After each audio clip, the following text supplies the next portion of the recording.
നമസ്കാരം. Spot live ആരംഭിക്കുകയാണ്.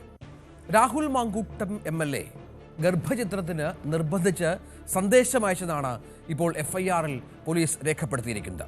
Social മീഡിയയിൽ സ്ത്രീകളെ പിന്തുടർന്ന് ശല്യം ചെയ്തുവെന്നും നേരിട്ട് പരാതിക്കാരില്ലെന്നും FIR-ൽ പറയുന്നു. 10 പരാതികളിലാണ് അന്വേഷണം നടക്കുന്നത്. ഗർഭചിത്രം നടത്തിയ യുവതികളെ അന്വേഷണ ഉദ്യോഗസ്ഥർ വൈകാതെ നേരിൽ കാണുമെന്നാണ് നമുക്ക് ലഭിക്കുന്ന സൂചന. ഇത് കേസുമായി ബന്ധപ്പെട്ട അന്വേഷണം കഴിഞ്ഞ കുറേ ദിവസങ്ങളായി ക്രൈംബ്രാഞ്ച് സംഘത്തിന്റെ ഭാഗത്തുനിന്നുണ്ട്. പ്രത്യേക സംഘമാണ് അന്വേഷിക്കുന്നത്, നമുക്കറിയാം. രാഹുലിനെ അടക്കം ചോദ്യം ചെയ്യുന്ന കാര്യത്തിലൊക്കെയാണ് തീരുമാനത്തിലേക്ക് വരും ദിവസങ്ങൾ കാര്യങ്ങൾ എത്തിയേക്കാം. BB അരുൺ ഏറ്റവും പുതിയ വിവരങ്ങൾ വെച്ചുതരാണ്. അരുണ്, ഇപ്പോൾ ഈ പരാതിക്കാർ നേരിട്ട് ഇല്ല, അല്ലെങ്കിൽ ഈ ഇരയാക്കപ്പെട്ടവർ നേരിട്ട് മൊഴി നൽകിയിട്ടില്ല എങ്കിൽ പോലും ചില പരാതികളിലാണ് അന്വേഷണം പുരോഗമിക്കുന്നത്. അതിൽ ഈ FIR കുറച്ചുകൂടി കഠിനമായ വകുപ്പുകൾ ചേർത്തുള്ള FIR ആണെന്ന് മനസ്സിലാക്കണം, അല്ലേ?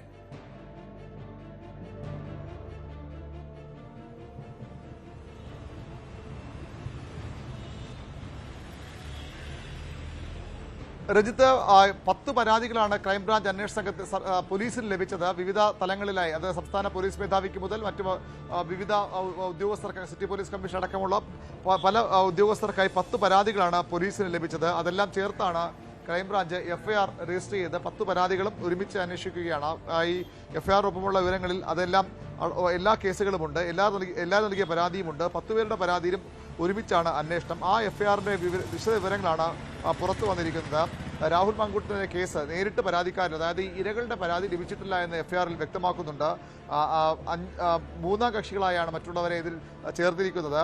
BNS 78(2), 381 പോലീസ് ആക്ട് 120 തുടങ്ങിയ വകുപ്പുകൾ പ്രകാരമാണ് രാഹുൽ മാങ്കൂട്ടത്തിനെതിരെ FIR രജിസ്റ്റർ ചെയ്തിരിക്കുന്നത്. സ്ത്രീകളെ സാമൂഹ്യ മാധ്യമങ്ങളിൽ പിന്തുടർന്ന് ശല്യം ചെയ്യൽ, ഗർഭചിത്രത്തിന് നിർബന്ധിച്ച് സന്ദേശമയച്ചു, ഫോണിൽ സ്ത്രീകളെ ഭീഷണിപ്പെടുത്തി തുടങ്ങിയ കുറ്റങ്ങളാണ് ഈ FIR-ൽ രാഹുൽ മാങ്കൂട്ടത്തിനെതിരെ ആരോപിച്ചിരിക്കുന്നത്. ഇതിൽ തന്നെ കൃത്യമായി ഇരകളുടെ പരാതി ഇല്ല എന്നുള്ളത് ഈ FIR-ലും വ്യക്തമാക്കുന്നുണ്ട്. ഈ ലഭിച്ച പരാതികളുടെ അടിസ്ഥാനത്തിൽ ഇരകളിലേക്ക് എത്താനുള്ള ശ്രമമാണ് ഇപ്പോൾ ഉദ്യോഗസ്ഥർ നടത്തുന്നത്. 18 മുതൽ 60 വയസ്സിനിടയിലുള്ള സ്ത്രീകളുടെ പരാതി, ആ രീതിയിലാണ് ഇപ്പോൾ ഇത്തരത്തിൽ കേസ് രജിസ്റ്റർ ചെയ്തിരിക്കുന്നത്. സ്ത്രീകളുടെ അവരുടെ താല്പര്യത്തിന് വിരുദ്ധമായി പ്രതി സോഷ്യൽ മീഡിയ വഴി പിന്തുടർന്ന് ശല്യം ചെയ്യും, സ്ത്രീകളുടെ മാനപീഡനത്തിനും മാനസിക വേദനയ്ക്കും ഇടയാക്കുന്ന വിധത്തിൽ പ്രവർത്തിച്ച് നിർബന്ധിത ഗർഭചിത്രത്തെ നിർബന്ധിക്കുന്ന വിധത്തിൽ മെസ്സേജുകൾ അയച്ചും ഫോൺ വിളിച്ച് ഭീഷണിപ്പെടുത്തിയും മേൽ വകുപ്പുകൾ പ്രകാരമുള്ള കുറ്റം ചെയ്തിരിക്കുന്നു എന്നാണ് FIR-ൽ പറയുന്നത്. അതിൻ്റെ അടിസ്ഥാനത്തിലാണ് ഇപ്പോൾ FIR രജിസ്റ്റർ ചെയ്തിരിക്കുന്നത്. പാലക്കാട് MLA രാഹുൽ മാങ്കൂട്ടത്തിനെതിരെ ഉയർന്ന ആരോപണങ്ങളെ സംബന്ധിച്ച് അഡ്വക്കേറ്റ് ഷിൻഡോ സെബാസ്റ്റ്യൻ, ഇത് ഒരു പരാതിയുടെ അടിസ്ഥാനത്തിൽ FIR ആണ്. സംസ്ഥാന ബാലാവകാശ കമ്മീഷൻ നൽകിയ പരാതിയും ബഹുമാനപ്പെട്ട സംസ്ഥാന പോലീസ് മേധാവിയുടെ കാര്യാലയത്തിൽ ലഭിച്ച ശ്രീമതി ജീന സജിത് തോമസ്, നായിബ് EM, ശ്രുതി NV യുവമോർച്ച നേതാവാണ്, ഡോക്ടർ സാറ തോമസ്, സന്ദീപ് പണിക്കർ, അഫ്താബ് കൊളോളി, വനീദ് നാസർ, ഷിജു P. ജോൺ എന്നിവരുടെ പരാതികളും ഇത്തരം പരാതികൾ ലഭിച്ചിരുന്നു. ഈ പരാതികളുടെ അടിസ്ഥാനത്തിലാണ് ഇപ്പോൾ FIR രജിസ്റ്റർ ചെയ്തിരിക്കുന്നതെന്ന് ഈ പ്രഥമ വിവര റിപ്പോർട്ടിൽ ഉണ്ട്. സംസ്ഥാന പോലീസ് മേധാവിയുടെ നിർദ്ദേശപ്രകാരമാണ് ക്രൈംബ്രാഞ്ചിന്റെ പ്രത്യേക അന്വേഷണ സംഘം ADGP H. വെങ്കടേഷിന്റെ നേതൃത്വത്തിൽ ഒരു അന്വേഷണ സംഘം ഇവിടെ ആ രീതിയിൽ അന്വേഷണം ആരംഭിച്ചിരിക്കുന്നത്. രാഹുൽ മാങ്കൂട്ടത്തിനെതിരെ ഗുരുതരമായ ആരോപണങ്ങളുണ്ട്, പക്ഷേ അതിലേക്ക് ഇരകളുടെ പരാതികൾ ലഭിച്ചിട്ടില്ല. അതിനുള്ള ശ്രമത്തിലാണ് അന്വേഷണ സംഘം ഇപ്പോൾ ഉള്ളത്. ഇരകൾ ഈ പരാതിക്കാരിൽ പലരെയും ഇന്നലെയും ഒക്കെയായി കണ്ട് മൊഴി രേഖപ്പെടുത്തിയിരുന്നു. അവരുടെ പരാതിയിൽ പരാതിക്കാർ ഉറച്ചു നിൽക്കുകയാണ്. പക്ഷേ ഇരകളിലേക്ക് എത്താനുള്ള ശ്രമത്തിലാണ് ഇപ്പോൾ അന്വേഷണ സംഘമുള്ളത്. ഇരകളിൽ നിന്ന് നേരിട്ട് പരാതി ലഭിക്കും. ഇതിൽ ഒരു ഇര തനിക്ക് വ്യക്തിപരമായ കാരണങ്ങളാൽ പരാതിയുമായി മുന്നോട്ട് പോകാൻ താല്പര്യമില്ല, നിയമ നടപടികൾ താല്പര്യമില്ലെന്ന് അന്വേഷണ സംഘത്തെ അറിയിച്ചിട്ടുണ്ട്. ഗർഭചിത്രത്തിന് 2 യുവതികളെ രാഹുൽ മാങ്കൂട്ടത്തിൽ നിർബന്ധിച്ച് വിധേയരാക്കി എന്ന പരാതിയുണ്ട്. ആ യുവതികളെ കണ്ടെത്തുകയാണ് പോലീസുകളുടെ ഏറ്റവും പ്രധാനപ്പെട്ട വെല്ലുവിളി. ഈ ഓണ അവധിയാണ്. അന്വേഷണവും കാര്യമായി ഇനിയുള്ള ദിവസങ്ങളിൽ മുന്നോട്ട് പോകുന്നത് ഞായറാഴ്ചയ്ക്ക് ശേഷമാകും, 4ാം ഓണത്തിന് ശേഷമാകും. ആ ദിവസങ്ങളിൽ ഈ ഗർഭചിത്രത്തിന് വിധേയരായ 2 യുവതികളെയും നേരിൽ കണ്ട് അന്വേഷണ സംഘം മൊഴി രേഖപ്പെടുത്താനാണ് തയ്യാറെടുക്കുന്നത്. അത് മൊഴി ലഭിക്കുമെന്ന പ്രതീക്ഷയിലാണ് അന്വേഷണം മുന്നോട്ട് പോകുന്നത്. മറ്റു ചില പരാതികൾ കൂടി പോലീസിന് ലഭിച്ചിട്ടുണ്ടെന്നും പറയപ്പെടുന്നു. അതിലും അന്വേഷണമുണ്ടാകും. ഏതായാലും ഗുരുതരമായ ആരോപണമാണ് പാലക്കാട് MLA കോൺഗ്രസിന്റെ യുവ നേതാവ് രാഹുൽ മാങ്കൂട്ടത്തിനെതിരെ ഉള്ളത്. ഈ പരാതികളിൽ ഗൗരവത്തോടുള്ള അന്വേഷണം തന്നെയാണ് ഇപ്പോൾ നടക്കുന്നത്. പക്ഷേ ഇരകളുടെ പരാതി ഇതുവരെയും നേരിട്ട് ലഭിച്ചില്ല. അതായത് ആരൊക്കെയാണോ രാഹുൽ മാങ്കൂട്ടത്തിലിൻ്റെ പീഡനത്തിന് ഇരയായിട്ടുള്ളവർ അവർ ഇതുവരെയും പരാതി നൽകാൻ തയ്യാറായിട്ടില്ല. ആ പരാതികൾ ലഭിക്കുമെന്ന പ്രതീക്ഷയിലാണ് ഇപ്പോൾ അന്വേഷണ സംഘം മുന്നോട്ട് പോകുന്നത്. അതാണ് സാഹചര്യം. അപ്പോഴും അരുണ്, ഇപ്പോൾ ഈ ഉദ്യോഗസ്ഥർ ഈ പരാതിക്കാരികളായ അല്ലെങ്കിൽ ഗർഭചിത്രം നടത്തി, പരാതിക്കാരികളല്ല ഗർഭചിത്രം നടത്തി എന്ന് കണ്ടെത്തിയിരിക്കുന്ന അവരുടെ മെഡിക്കൽ റിപ്പോർട്ടുകളൊക്കെ ശേഖരിച്ചു എന്നാണ് മനസ്സിലാക്കുന്നത്. ആ യുവതികളെ നേരിട്ടു കണ്ട് മൊഴിയെടുക്കാനുള്ള ശ്രമത്തിലാണ്. എത്രത്തോളം പ്രായോഗികമാണ് അതുമായി ബന്ധപ്പെട്ട തരത്തിൽ മൊഴി ലഭിക്കുമെന്ന ആത്മവിശ്വാസം ഉദ്യോഗസ്ഥർക്കുണ്ടോ?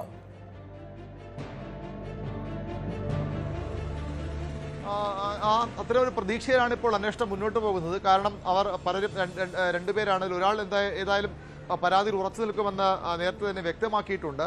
പക്ഷേ അവിടെയും സമ്മർദ്ദമുണ്ട്. നേരത്തെ മാധ്യമപ്രവർത്തക ഈ ഇരകളിൽ ഒരാളെ നേരിട്ട് കണ്ട മാധ്യമപ്രവർത്തക വെളിപ്പെടുത്തിയതുപോലെ ഇപ്പോഴും വളരെ കൃത്യമായി ഈ രാഹുൽ മാങ്കൂട്ടത്തിൽ ഈ യുവതികളുമായി ബന്ധപ്പെടുന്നുണ്ട്, സംസാരിക്കുന്നുണ്ട്, അവരെ സമ്മർദ്ദം ചെലുത്തുന്നുണ്ട് എന്ന് നേരത്തെ പറഞ്ഞു. അന്വേഷണ സംഘത്തിന് അത്തരം വിവരങ്ങൾ ലഭിച്ചിട്ടുണ്ട്. നിരന്തര സമ്പർക്കം ഇതിൽ ഒരാളുമായി സ്ഥിരമായി ഉണ്ട്. കൃത്യമായി തന്നെ ഫോണിലൂടെ ബന്ധപ്പെടുകയും ഈ കേസിലേക്ക് പോകരുത്, കേസുകൾ നിയമ നടപടികളിലേക്ക് പോകരുതെന്ന ഒരു സമ്മർദ്ദം ഇരകൾക്ക് മേൽ രാഹുൽ മാങ്കൂട്ടത്തിൽ ചെലുത്തുന്നുണ്ട് എന്ന സൂചന പോലീസിനുമുണ്ട്. എല്ലാ സംരക്ഷണം നൽകുമെന്ന് മുഖ്യമന്ത്രി അടക്കമുള്ളവർ പറഞ്ഞതാണ്. പക്ഷേ അപ്പോഴും രാഹുൽ ഇപ്പോഴും അവരെ സ്വാധീനിക്കാനുള്ള ശ്രമങ്ങൾ, രാഹുലും അതുപോലെ തന്നെ അയാളുമായി അടുപ്പമുള്ള ആളുകളും ഒക്കെ സ്വാധീനിക്കാൻ ശ്രമം നടക്കുന്നു. മറുവശത്ത് വലിയ രീതിയിൽ അപകീർത്തികരമായ സൈബർ പ്രചരണം നടക്കുന്നുണ്ട്. അവരെ ഭീഷണിപ്പെടുത്തുന്നുണ്ട്, സൈബർ ഇടങ്ങളിൽ അധിക്ഷേപിക്കുന്നുണ്ട്. അത്തരം കാര്യങ്ങളൊക്കെ ഈ ഇരകൾ മൊഴി നൽകാൻ എത്തുന്നതിൽ നിന്ന് അവരെ പിന്തിരിപ്പിക്കുന്നു എന്ന് തന്നെയാണ് പോലീസ് കരുതുന്നത്. ആ കാര്യങ്ങൾ കൂടി പരിഗണിച്ചുള്ള അന്വേഷണമാണ് ഇപ്പോൾ മുന്നോട്ട് പോകുന്നത്. ഈ ഇരകളിൽ ഒരാളെയെങ്കിലും മൊഴി ഈ രീതിയിൽ രാഹുലിനെതിരെ അവർ പറഞ്ഞ കാര്യങ്ങൾ, പ്രത്യേകിച്ചും ഈ ഫോൺ സംഭാഷണം പുറത്തു വന്ന ഈ കോൾ റെക്കോർഡ് പുറത്തു വന്നിരുന്നു, അതിൽ ഉൾപ്പെട്ട ഇരയെങ്കിലും ആ പെൺകുട്ടിയെങ്കിലും രാഹുലിനെതിരെ പരാതി ഉറച്ചു നിൽക്കുന്ന പ്രതീക്ഷ തന്നെയാണ് അന്വേഷണ സംഘം ഇപ്പോഴും ഉള്ളത്. പക്ഷെ അവർക്ക് മേലും വലിയ സമ്മർദ്ദങ്ങളുണ്ട്. കേസ് നടപടികളിൽ നിന്ന് പിന്തിരിപ്പിക്കാനുള്ള ശ്രമങ്ങളുണ്ട്. പല തലങ്ങളിൽ പല രീതികളിൽ അത്തരം ശ്രമങ്ങൾ നടക്കുന്നുണ്ട്. അതാണ് അന്വേഷണ സംഘത്തെ കുഴക്കുന്നത്. ഏതായാലും ഈ ഓണാവധിക്ക് ശേഷം അന്വേഷണ സംഘം വിശദമായ പരിശോധനയിലേക്ക് അടക്കം ഈ ഇരകളെ നേരിട്ട് കണ്ട് മൊഴി രേഖപ്പെടുത്താനുള്ള ശ്രമങ്ങളും ആരംഭിക്കും. അങ്ങനെ ചെല്ലുമ്പോൾ സ്വാഭാവികമായും ഇരകൾ പരാതിയുമായി രംഗത്ത് വരുമെന്ന് തന്നെയാണ് അന്വേഷണത്തിന്റെ പ്രതീക്ഷ. പക്ഷേ ഇത്തരം ചില പ്രതിസന്ധികൾ, തടസ്സങ്ങൾ അന്വേഷണ സംഘം നേരിടുന്നുണ്ട് എന്നുള്ളത് വസ്തുതയാണ്. അതാണ് സാഹചര്യം. ഏതായാലും രാഹുൽ മാങ്കൂട്ടത്തിന് കുരുക്കുമുറുകുന്നു. FIR കഠിനമായ വകുപ്പുകൾ ചേർത്താണ് എന്ന് വേണം മനസ്സിലാക്കാൻ. VV അരുണാണ് വിവരങ്ങൾ പങ്കുവച്ചത്. ഏതായാലും ഈ യുവതികളെ, ഈ ഗർഭചിത്രം നടത്തിയെന്ന് അന്വേഷണ സംഘം കണ്ടെത്തിയ യുവതികളെ നേരിട്ട് കണ്ട് തെളിവ് ശേഖരിക്കുക എന്നുള്ള വളരെ പ്രധാനപ്പെട്ട ഒരു ദൗത്യത്തിലേക്ക് കൂടി കടക്കേണ്ടതുണ്ട്. അതിനുള്ള ശ്രമങ്ങൾ നടത്തുന്നുണ്ട് എന്നാണ് മനസ്സിലാകുന്നത്. രാഹുൽ നമുക്ക് മനസ്സിലാക്കേണ്ടത്, അരുൺ ഇപ്പോഴും രാഹുൽ അടൂരിലെ വീട്ടിൽ തുടരുകയാണല്ലോ അല്ലേ? മണ്ഡലത്തിലേക്കൊന്നും പോകുന്ന സാഹചര്യങ്ങൾ സൃഷ്ടിക്കപ്പെട്ടിട്ടില്ല. അടൂരിലെ വീട്ടിൽ തന്നെ തുടരുകയാണ്. മാധ്യമങ്ങളെ കാണുന്നില്ല.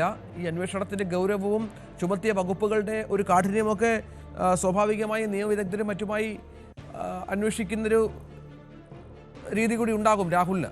സ്വാഭാവികമാണ്. സ്വാഭാവികമായി ഉണ്ടാകും. രാഹുൽ മാങ്കൂട്ടത്തിലിനെ ചൊല്ലി ഇപ്പോൾ കോൺഗ്രസ് തന്നെ വലിയ കലഹം എന്നുള്ളതാണ് വസ്തുത. ഇന്നും പ്രതിപക്ഷ നേതാവ് വളരെ ശക്തമായി വ്യക്തമായി പറഞ്ഞത് രാഹുൽ മാങ്കൂട്ടത്തിനെതിരെ വരുന്ന പരാതികളിൽ തനിക്ക് കൂടി ബോധ്യമുള്ള കാര്യങ്ങളുണ്ട്. അതുകൊണ്ട് തന്നെ ഗുരുതരമായ ആരോപണങ്ങളാണ്. താൻ പറഞ്ഞത് തന്റെ നിലപാടിൽ ഉറച്ചു നിൽക്കുന്നു. അതുകൊണ്ടാണ് ഈ യൂത്ത് കോൺഗ്രസ് സംസ്ഥാന അധ്യക്ഷ രാഹുലിനെ മാറ്റിയത്. നിയമസഭയിലേക്ക് വരുന്ന കാര്യത്തിൽ താൻ മാത്രം തീരുമാനമെടുക്കേണ്ടതല്ല, പാർട്ടിയാണ് തീരുമാനിക്കേണ്ടത്. അത് വളരെ വ്യക്തമാണ് അദ്ദേഹം പറഞ്ഞത്. പാർട്ടിക്കുള്ളിൽ അതിൽ വ്യത്യസ്ത അഭിപ്രായമുണ്ട്. രാഹുലിനെ അങ്ങനെ മാറ്റി നിർത്തേണ്ടതുണ്ടോ എന്ന ചോദ്യം പാർട്ടിക്കുള്ളിൽ ശക്തമാണ്. രാഹുലിനെ കൊണ്ടുവരണം, വന്നാൽ സംരക്ഷണം നൽകാൻ ഒരു വിഭാഗം തയ്യാറെടുക്കുന്നു. മണ്ഡലത്തിലേക്ക് രാഹുലിനെ എത്തിക്കാനുള്ള വലിയ ശ്രമം നടക്കുന്നു. രാഹുൽ മാങ്കൂട്ടത്തിൽ മാത്രമല്ല, മറ്റു നേതാക്കളും മറ്റു രാഷ്ട്രീയ പാർട്ടി നേതാക്കളും സമാനമായ ആരോപണം നേരിടുന്നവരുണ്ട് എന്ന വ്യാപകമായ പ്രചരണമുണ്ട്. നേരത്തെയൊക്കെ ചർച്ച ചെയ്ത പരാതികൾ പലതും CPM-ന്റെ നേതാക്കൾക്കും MLA-മാർക്കും എതിരേക്കുള്ള പരാതികൾ പലതും വീണ്ടും സജീവമായി രംഗത്ത് വരുന്നു. ഇന്നലെ ഏറ്റവും ഒടുവിൽ CPM-ലേക്ക് പോയ കോൺഗ്രസിന്റെ നേതാവായിരുന്ന പാലക്കാട് രാഹുൽ മാങ്കൂട്ടത്തിന്റെ എതിർ സ്ഥാനാർത്ഥിയായിരുന്ന ഡോക്ടർ പി സരനെതിരെ ഒരു ഗുരുതരമായ ആരോപണം ഇന്നലെ ഉന്നയിക്കപ്പെട്ടിരുന്നു. അത് ഈ കോൺഗ്രസിന്റെ പോഷക സംഘടനയുടെ നേതാവ് തന്നെയാണ് അത്തരമൊരു പരാതിയുമായി മുന്നോട്ട് വന്ന ട്രാൻസ്ജെൻഡർ കോൺഗ്രസിന്റെ നേതാവ് തന്നെയാണ് പരാതിയുമായി മുന്നോട്ട് വന്നത്. സരിന്റെ ഭാര്യ ഡോക്ടർ സൗമ്യ സരിന് മറുപടി എന്ന രീതിയിലാണ്, നിങ്ങളുടെ ഭർത്താവിൽ നിന്നും എനിക്ക് മോശം അനുഭവം ഉണ്ടായിട്ടുണ്ട്, അത് പുറത്തു പറയാത്തത് അദ്ദേഹത്തോടുള്ള ബഹുമാനം കൊണ്ടാണെന്നൊക്കെ പറഞ്ഞുകൊണ്ട് കാസർഗോഡ് പാർട്ടി പരിപാടിക്കിടെ നിർബന്ധിച്ച് അവിടെ രാത്രി തങ്ങാൻ നിർബന്ധിച്ചു, താനത് സ്നേഹപൂർവ്വം നിരസിച്ചു എന്നൊക്കെ പറഞ്ഞുകൊണ്ട് ആരോപണം വന്നിരുന്നു. അതിന് പിന്നീട് പോസ്റ്റ് പിൻവലിച്ചവർ രംഗത്ത് വന്നു. അതിന് മറുപടിയുമായി സൗമ്യ സരൻ എത്തുന്നു. ഇന്ന് വീണ്ടും ആ ആരോപണം ഉന്നയിച്ചുകൊണ്ട് എന്തുകൊണ്ട് പരാതി പോയില്ല എന്ന മറുപടിയുമായി ട്രാൻസ്ജെൻഡർ വീണ്ടും രംഗത്ത് വരുന്നു. ഈ ട്രാൻസ്ജെൻഡർ എന്ന് പറയുന്ന നേരത്തെ രാഹുൽ മാങ്കൂട്ടത്തിന് വ്യാപകമായി ഒരു എല്ലാ വിഭാഗങ്ങളിൽ നിന്ന് വിമർശനം ഉയരുമ്പോൾ രാഹുൽ മാങ്കൂട്ടത്തിന്റെ പരസ്യമായി പിന്തുണച്ച് രംഗത്ത് വന്ന ആ ട്രാൻസ്ജെൻഡർ തന്നെയാണ് ഇപ്പോൾ സരിനെതിരെയും ആരോപണം ഉന്നയിക്കുന്നത്. അത് രാഹുൽ മാങ്കൂട്ടത്തിന്റെ മറുതന്ത്രമാണ്, ഈ പ്രശ്നങ്ങളിൽ നിന്ന് ശ്രദ്ധിക്കാൻ തന്ത്രമെന്ന വിവരത്തിൽ പൊതുവിൽ ഉയർന്നു വരുന്നുണ്ട്. അത്തരം ചർച്ചകൾ സൈബർ ഇടങ്ങളിൽ സജീവമാണ്.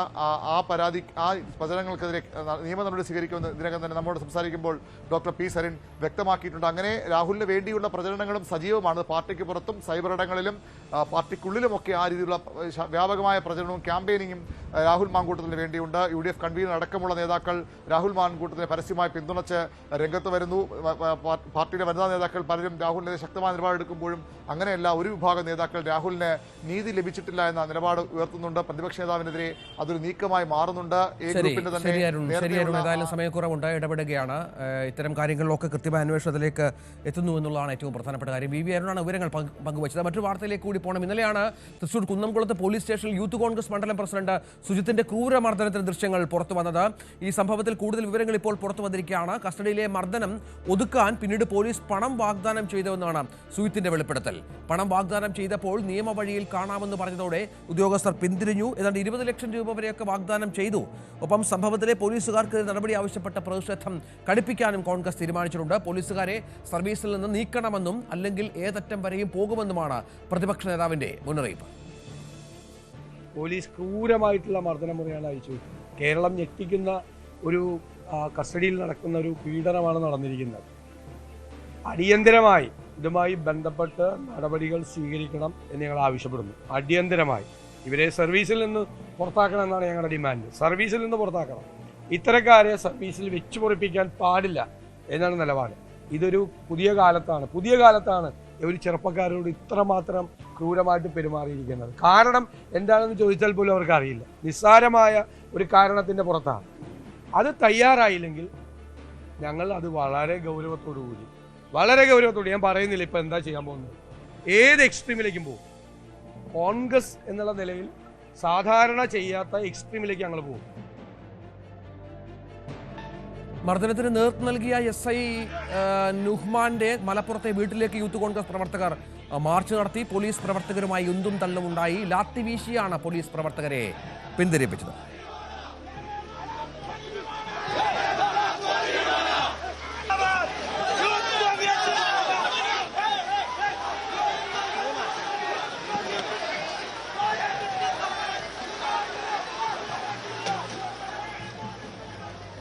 സംസ്ഥാന വ്യാപക പ്രതിഷേധത്തിനാണ് യൂത്ത് കോൺഗ്രസ് നീക്കം. 10-ന് പ്രതികളായ പോലീസുകാർ ജോലി ചെയ്യുന്ന സ്റ്റേഷനുകളിലേക്ക് മാർച്ച് നടത്തും. ആജ്ഞ രവീന്ദ്രൻ വിവരങ്ങൾ പങ്കുവെക്കുകയാണ്. ആജ്ഞ, കോൺഗ്രസ് ഇതുമായി ബന്ധപ്പെട്ട പ്രക്ഷോഭത്തിലാണ്. എന്തെങ്കിലും സൂചനകളുണ്ടോ നടപടി ഉണ്ടാകുമെന്നുള്ളത്? അത്രത്തോളം ക്രൂരമായ, അത്രത്തോളം നമ്മളെയൊക്കെ നടുക്കുന്ന ദൃശ്യങ്ങളാണ് പുറത്തു വന്നത്. ഒരു പോലീസുകാർ മനുഷ്യത്വമില്ലാതെ കാടത്തോടെ പെരുമാറുന്ന കുറേ ദൃശ്യങ്ങൾ.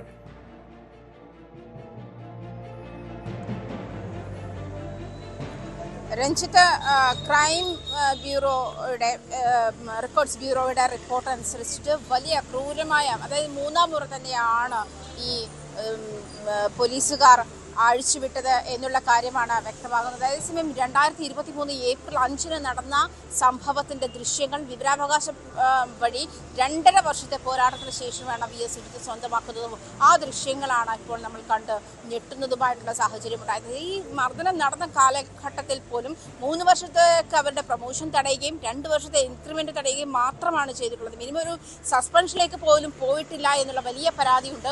അതുമാത്രമല്ല 2 തവണ പോലീസ് ഉദ്യോഗസ്ഥർക്കെതിരെ നടപടി സ്വീകരിക്കാൻ, വകുപ്പ് തല നടപടികൾ സ്വീകരിക്കാൻ കഴിയില്ല എന്നുള്ള നിലപാടിൽ തന്നെയാണ് ഉന്നതർ. തുടരുക. പരാതിക്കാരൻ യൂത്ത് കോൺഗ്രസ് നേതാവ് സുജിത്ത് ഇപ്പോൾ ടെലിഫോണിലായുണ്ട്. സുജിത്ത്, ഈ ദൃശ്യങ്ങൾ ഇന്നലെയാണ് പുറത്തു വന്നത്. സുജിത്തിന്റെ വലിയൊരു പോരാട്ടത്തിന്റെ ഫലമായി കൂടിയാണ് ഇത്. പുറത്തു വന്നതിന് ശേഷമുള്ള സുജിത്തിന്റെ ഒരു അനുഭവം എന്താണ്? ഏതെങ്കിലും തരത്തിലൊരു നീതി ഈ വിഷയത്തിൽ ലഭിക്കുമെന്ന് ഇപ്പോഴെങ്കിലും പ്രതീക്ഷിക്കുന്നുണ്ടോ സുജിത്ത്? തീർച്ചയായിട്ടും പ്രതീക്ഷിക്കുന്നു. കാരണം വലിയ വാർത്തയായി. ഇത് തുടക്കത്തിലെ നമ്മൾ ആവശ്യപ്പെട്ടതായിരുന്നു CCTV നമുക്ക് കിട്ടണം എന്നുള്ളത്. അത് തുടർച്ചയായിട്ട് അന്നത്തെ ഉദ്യോഗസ്ഥൻ CI ഉൾപ്പെടെയുള്ള ആൾക്കാർ അത് രണ്ടര വർഷത്തോളം അവർ തന്നെയായിട്ടാണ് അത് സ്ലോ ആക്കിയത്. കിട്ടേണ്ടതായിരുന്നു, മുന്നേ തന്നെ കിട്ടേണ്ടതായിരുന്നു. ഓരോരോ കാരണങ്ങൾ വെച്ചിട്ട് കിട്ടാത്തൊരു സന്ദർഭം ഇപ്പോഴാണ് കിട്ടിയത്.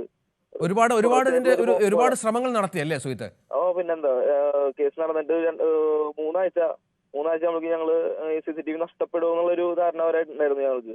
അപ്പൊ അതിന്റെ ഭാഗമായിട്ട് നമ്മള് ACPക്ക് പരാതി കൊടുത്തിട്ടുണ്ടായിരുന്നു, CCTV നമുക്ക് സൂക്ഷിക്കണം എന്ന് പറഞ്ഞുകൊണ്ട്. അപ്പോ ആളുടെ അടുത്ത അന്വേഷണ റിപ്പോർട്ടിൽ നമുക്ക് കറക്റ്റ് ആയിട്ട് നമ്മൾ ആരൊക്കെയാണ് അടിക്കണതെന്നും വിഷ്വൽസ് കറക്റ്റ് ആയിട്ടുള്ള ഒരു റിപ്പോർട്ട് നമുക്ക് അപ്പോൾ തന്നെ കിട്ടിയിട്ടുണ്ടായിരുന്നു. വിഷ്വൽസ് നമുക്ക് കാണാൻ സാധിച്ചിട്ടില്ല എന്ന് പറഞ്ഞു. കാരണം വ്യക്തമായിട്ടുള്ള അന്വേഷണ റിപ്പോർട്ടിൽ ഉണ്ടായിരുന്നു ഇന്ന പേര് അടിക്കണതും എല്ലാതും ചെയ്യണതെല്ലാം അതില് വ്യക്തമായിട്ട് ആള് പറഞ്ഞിട്ടുണ്ടായിരുന്നു. ചൂരിലെടുത്തിട്ട് പോണ സന്ദീപിനെ വരെ ആള് കറക്റ്റ് ആയിട്ട് പറഞ്ഞിട്ടുണ്ടായിരുന്നു. ആ ഒരു റിപ്പോർട്ടിന്റെ ഭാഗം നമുക്ക് എന്തായാലും കിട്ടണം എന്നുള്ളൊരു സാഹചര്യത്തിലാണ് പിന്നെ അതിന് വേണ്ടിയിട്ട് നമ്മൾ പോരാടിയത്. അത് ആ സമയത്ത് തന്നെ സൂക്ഷിച്ചത് കൊണ്ട് കാരണം നമുക്ക് കിട്ടി. അല്ലെങ്കിൽ ഒരു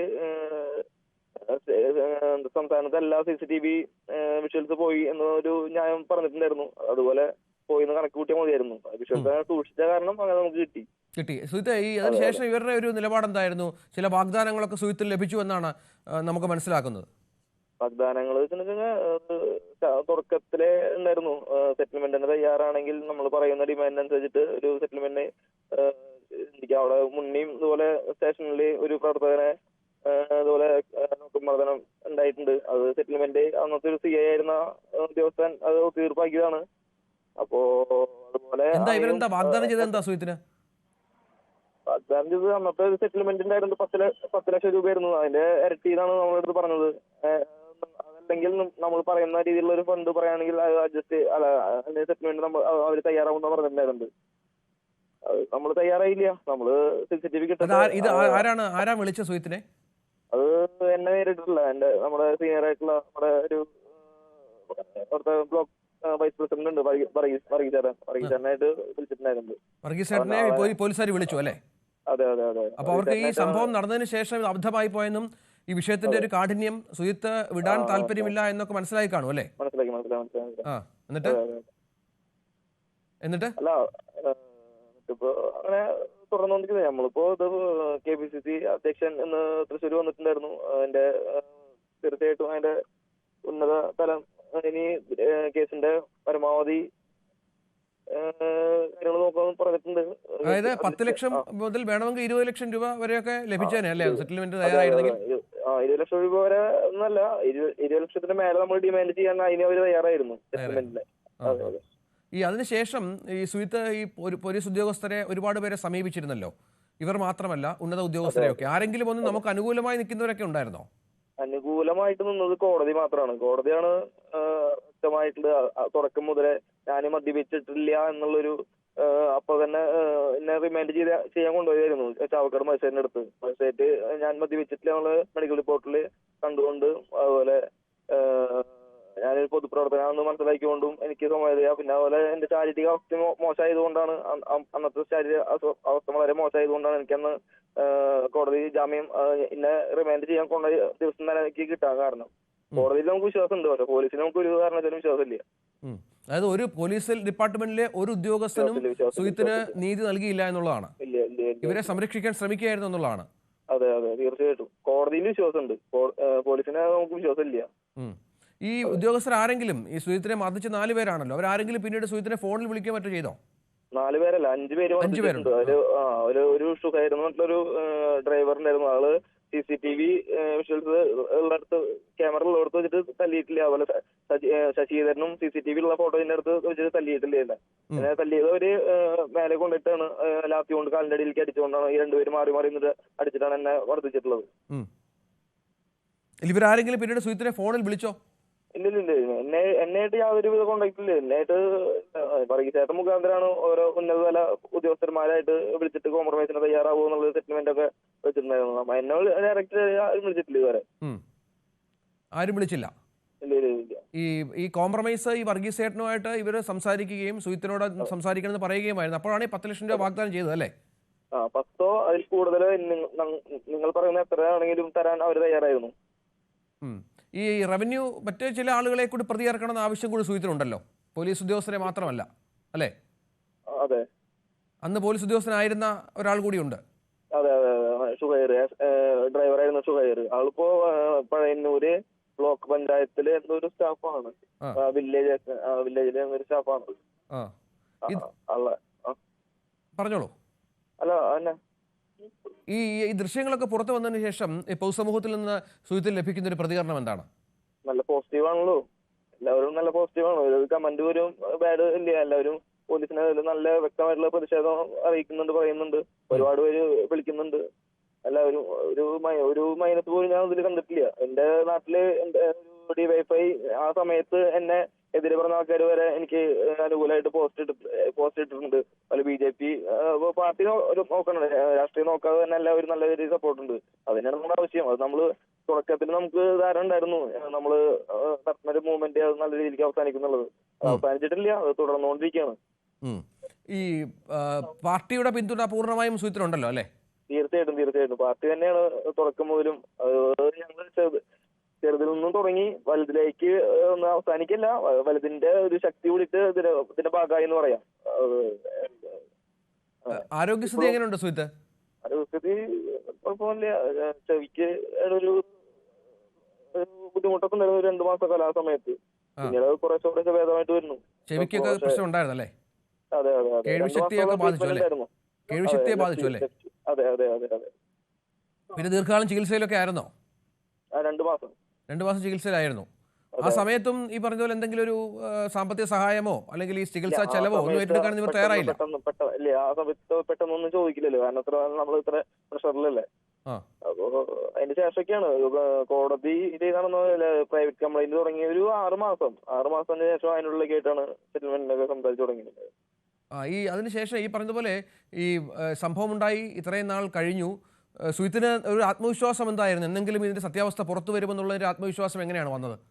പോലീസിന്റെ വക്കിൽ നിന്നും യാതൊരു ഒരു നീതി ഞാൻ വിചാരിച്ചിട്ടില്ല.